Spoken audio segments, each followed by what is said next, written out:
che c'è stato un momento anche da parte nostra forse di sconcerto, dicendo chissà se la Chiesa riesce a tenere tutte le persone che... Questo sicuramente fa grande onore a Stefano Scalettaris, che vi farà una bellissima introduzione, poi lo spiegheremo le modalità con cui questo si svolgerà. Sul discorso del Rotary Venezia allora non perdo tempo, perché avete dentro nella penultima pagina i service, diciamo, dell'ultimo anno, anche dell'anno scorso, quelli che alcuni ci proponiamo di fare nei prossimi mesi. È stato detto, noi Rotary abbiamo colto l'occasione della consegna di un service per invitarvi ad un racconto speciale di questa chiesa e della storia che racchiude. Ma prima di tutto credo sia necessario ringraziare, oltre alla comunità dei frati francescani che ci ospita, il socio del Rotary che ha con la sua generosità reso possibile la realizzazione di questo service. E vorrei tributare un applauso corale a Maurizio Trevisan.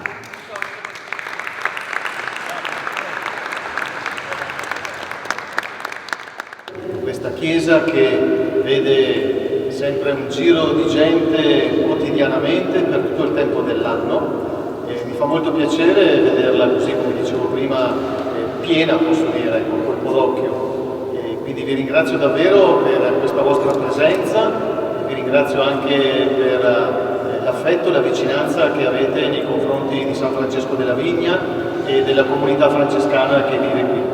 Sicuramente sono qua perché rappresento l'amministrazione comunale e quindi porto con piacere i saluti del nostro sindaco Brugnaro, ma mi sento qua anche perché particolarmente vicina a Rotary, in quanto social della Rotary di Venezia, e perché da assessore ai lavori pubblici, con la delega anche alla parte che riguarda l'abbattimento delle barriere architettoniche, ho avuto il compito in 9 anni che ho questo assessorato di seguire quella che è stata l'evoluzione di questa città particolarmente complessa in quello che è proprio l'obiettivo della accessibilità della città per il maggior numero di persone, quindi anche per quelli che hanno delle difficoltà di qualunque tipo, fisiche, mentali, e che quindi questo straordinario patrimonio che ha la città di Venezia possa sempre più essere a portata di tutti.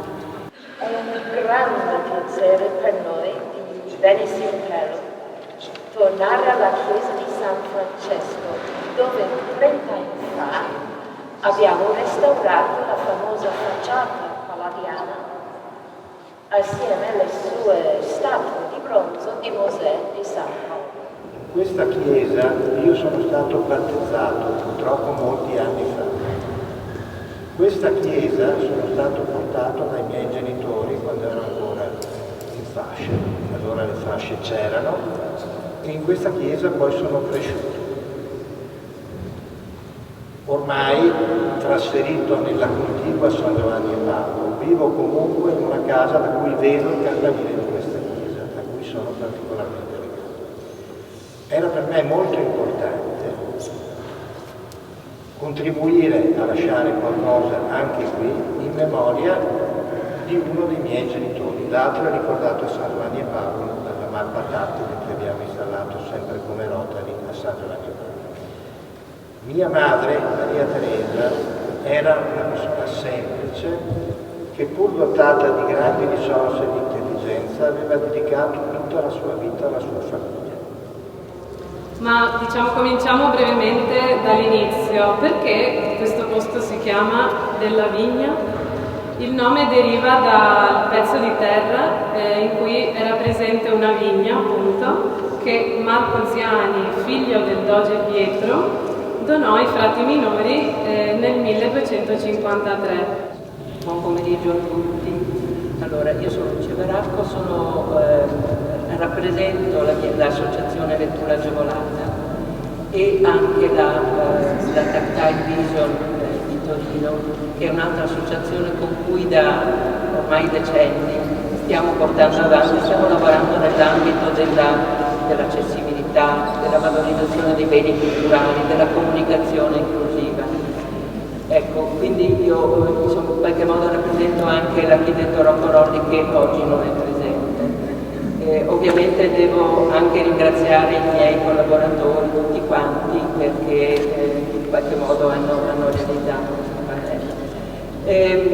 Io devo fare un plauso particolare a Rotary perché, ne parlavo prima con l'assessore, e questo è un progetto veramente, secondo me, valido perché è costante, non è un progetto una tantum, è una cosa che è nata nel 2018, come abbiamo sentito, e che continua. Quindi è una cosa costante e che spero possa ancora continuare. Parleremo della storia di questa chiesa in un modo un po' particolare, e cioè attraverso la storia dei dogi che sono qui sepolti. Quindi 150 anni di storia densa, gravida, importante per la nostra storia veneziana. Perché parliamo e abbiamo voluto utilizzare la storia dei dogi? Per una serie di motivi. Primo, perché mi piace, perché la storia dei dogi è una storia importantissima per Venezia, che va a incidere tanto l'arte, tanto il diritto, perché comunque i dogi erano l'espressione massima di potere a Venezia, e tanto anche la storia veneziana. Motivo per cui raccontare la storia di Venezia attraverso la storia dei dogi non è una cosa secondaria e non è una cosa risibile, ma è una cosa molto importante. Perché i sepolcri dei dogi raccontano tante cose, le modalità di sepoltura raccontano tante cose. Cominciamo dal primo doge, ce l'abbiamo davanti, Marcantonio Trevisan, omonimo del nostro munifico socio Maurizio Trevisan. A volte scherzo, ma non c'è parentela e dopo capiremo perché. Maurizio Trevisan era un uomo santo di pratiche religiose e viveva una vita assolutamente consona ai suoi precetti religiosi. Però aveva un sogno assurdo. Voleva fare di Venezia una città santa e voleva debellare la prostituzione. Io vi dico un numero, nel 1509 Marin Sanudo ci dice che le prostitute a Venezia erano 11.654. Pensate un po' che razza di impresa aveva in mente il nostro Marcantonio Trevisan. Grazie Giovanni, ti ridò la parola. Grazie Stefano. A questo punto chi è che rapidamente vuol fare un video?